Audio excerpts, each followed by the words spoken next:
خلیفہ ہارون رشید عباسی خاندان کا 5واں خلیفہ تھا۔ عباسیوں نے ایک طویل عرصے تک اسلامی دنیا پر حکومت کی تھی، لیکن شہرت صرف خلیفہ ہارون رشید نے پائی تھی۔ خلیفہ ہارون کے زمانے میں اس کی سلطنت میں قحط پڑ گیا۔ اس نے اس قحط سے بچنے کے لیے تمام تر تدبیریں آزما لیں۔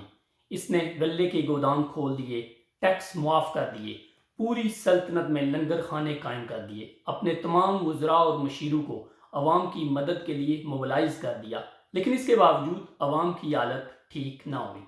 ایک رات وہ شدید ذہنی اضطراب کے عالم میں تھا کہ اس نے اپنے وزیر اعظم یحییٰ بن خالد کو طلب کیا۔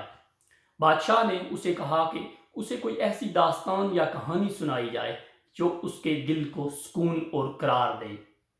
یحییٰ بن خالد نے کہا کہ اس نے اللہ کے کسی نبی کی حیات طیبہ میں ایک داستان پڑھی تھی جو اللہ کی رضا کی سب سے بڑی اور زبردست تشریح ہے، اگر آپ کی اجازت ہو تو وہ میں دہرا دوں۔ بادشاہ نے کہا جلدی کیجئے کیونکہ اس کی جو جان ہے وہ حلق میں اٹک رہی ہے۔ یحییٰ بن خالد نے کہا ایک جنگل تھا، اس میں ایک بندریا رہتی تھی۔ بندریا کو کسی کام کے سلسلے میں جنگل سے باہر جانا پڑا، لیکن اس کے ہاں ایک بچہ بھی تھا۔ وہ اپنے بچے کو ساتھ نہیں لے کے جانا چاہتی تھی۔ وہ اچانک اس جنگل کے بادشاہ شیر کی خدمت میں حاضر ہوئی اور عرض کرنے لگی، جناب علی، مجھے کسی کام کے سلسلے میں جانا ہے، میری یہ خواہش ہے کہ میرے بچے کی کفالت کی ذمہ آپ لے لیں۔ بادشاہ سلامت یعنی جو جنگل کا بادشاہ تھا، شیر نے حامی بھر لی۔ اس نے اپنا بچہ شیر کے کندھوں پہ رکھا اور خود چلی گئی۔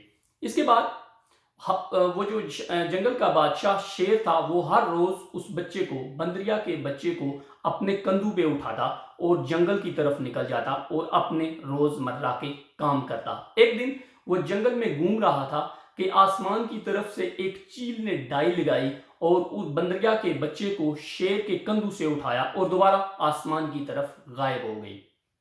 کچھ ہی دن بعد بندریا واپس جنگل میں آئی اور بادشاہ جو شیر تھا اس کی خدمت میں حاضر ہوئی اور اپنے بچے کی حوالگی کا مطالبہ کر دیا۔ جنگل کا بادشاہ شیر، اس نے کہا کہ آپ کا بچہ تو چیل اٹھا کے لے گئی ہے۔ اس پر وہ بندریا شدید غصے میں آ گئی۔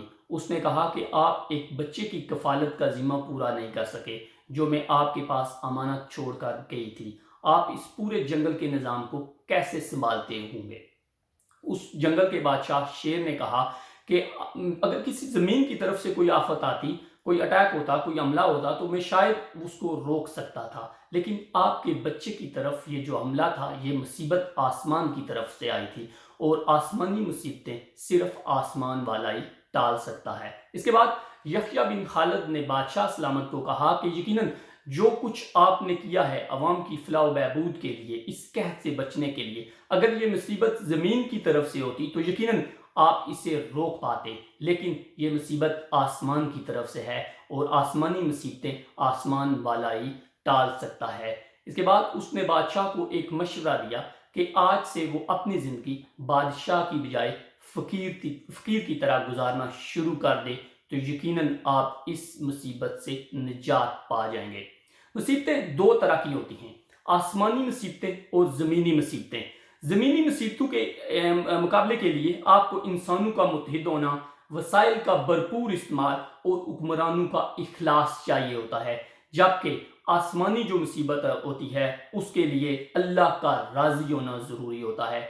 آپ کو اللہ کی بارگاہ میں جھکنا پڑتا ہے، توبہ کا دروازہ کھٹکھٹانا پڑتا ہے۔ یاد رکھیے تمام دنیا کے مسائل اور ان کے حل کے درمیان اتنا ہی فاصلہ ہوتا ہے جتنا کہ پیشانی اور جائے نماز کے درمیان ہوتا ہے۔ اللہ تعالیٰ ہم سب کو کرونا وائرس سے محفوظ رکھے، آمین یا رب العالمین۔